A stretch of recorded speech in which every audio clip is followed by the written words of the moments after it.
चावल की वजह से भारत और थाईलैंड में बवाल। एक दाने जितना दिखने वाला चावल इस समय भारत थाईलैंड के बीच जंग की वजह बन गया है। अबू धाबी में इस समय विश्व व्यापार संगठन की 13वीं कॉन्फ्रेंस जारी है। यूं तो इस कॉन्फ्रेंस में कई अहम मसलों पर चर्चा हो रही है, लेकिन एक मुद्दे ने पूरी दुनिया का ध्यान अपनी तरफ खींचा है। यहाँ पर जब थाईलैंड के राजदूत ने भारत पर सब्सिडी वाले चावल को निर्यात करने का आरोप लगाया तो मामला गर्मा गया। भारत की तरफ से थाईलैंड को भी करारा जवाब दिया गया, लेकिन मामले पर सबका ध्यान गया है। थाईलैंड का कहना है कि भारत सब्सिडी वाले चावल का निर्यात करके दुनिया में अपना प्रभाव बढ़ा रहा है, जबकि भारत ने उसके आरोप को बकवास बनाकर खारिज कर दिया। जानिए क्या भारत थाईलैंड दरार का असर अब व्यापारिक रिश्तों पर पड़ेगा। दरअसल नए विवाद के बाद दोनों देशों के बीच नया राजनीतिक तनाव पैदा हो गया है। हांगकांग स्थित वेबसाइट बीएन ब्रेंके की रिपोर्ट के अनुसार डब्ल्यूटीओ ने थाई राजदूत पिम चानोक वोन कोरपान पिटफील्ड की तरफ से आरोप लगाया कि भारत के चावल पर भारी सब्सिडी दी जाती है। इससे उससे अंतर्राष्ट्रीय निर्यात बाजार में भड़क मिलती है। उनकी तरफ से एक एडवाइजरी मीटिंग में ये टिप्पणियां की गई। इन टिप्पणियों का अमीर देशों के कुछ प्रतिनिधियों ने समर्थन भी किया। इससे भारत और ज्यादा नाराज हो गया है। वहीं कई मीडिया रिपोर्ट्स के अनुसार भारतीय अधिकारियों ने टिप्पणियों पर थाई सरकार के समक्ष कड़ा विरोध दर्ज किया है। केंद्रीय वाणिज्य और उद्योग मंत्री पीयूष गोयल ने भी संयुक्त राज्य व्यापार प्रतिनिधि कैथरीन ताई और यूरोपीय संघ के कार्यकारी उपाध्यक्ष वाल्डिस डोम्ब्रोवस्की के सामने अस्वीकार्य भाषा और व्यवहार के खिलाफ मुद्दा उठाया है।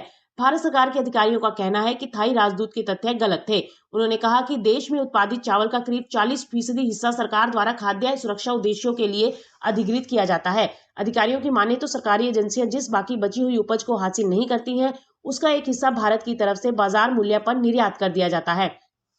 आपको बता दें कि भारत दुनिया का सबसे बड़ा चावल निर्यातक है। साल 2022 में वैश्विक चावल व्यापार में भारत की करीब 40% हिस्सेदारी थी और गैर बासमती सफेद चावल के शिपमेंट पर प्रतिबंध लगाने के बावजूद दक्षिण एशियाई देशों ने पिछले साल दुनिया के शीर्ष चावल निर्यातक का खिताब बरकरार रखा। वहीं मिली जानकारी के मुताबिक थाईलैंड राइस एक्सपोर्टर एसोसिएशन ने कहा है कि उबले चावल पर 20% शुल्क लागू किया जा रहा है।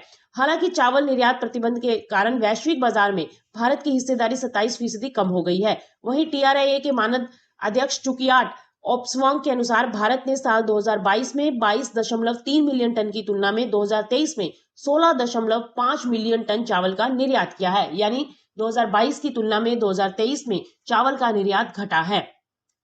वहीं थाईलैंड के राजदूत की टिप्पणी तब आई जब भारत ने डब्ल्यूटीओ के 13वें मंत्री स्तरीय सम्मेलन में खाद्य सुरक्षा के लिए सार्वजनिक स्टॉक होल्डिंग के स्थायी समाधान की अपील की। पश्चिमी देश जो भारत के चावल निर्यात प्रतिबंध से परेशान है, यह दिखाने की कोशिश कर रहे हैं कि दक्षिण एशियाई देश वैश्विक बाजारों में सब्सिडी वाले अनाज बेचकर अंतर्राष्ट्रीय व्यापार में हेराफेरी कर रहे हैं। वहीं बीएनएन ब्रेकिंग के अनुसार भारत और थाईलैंड के बीच विवाद के नतीजे का वैश्विक व्यापार संबंधों पर व्यापक प्रभाव पड़ सकता है। खासकर डब्ल्यूटीओ में कृषि सब्सिडी पर भविष्य की चर्चा पर खासा असर पड़ सकता है।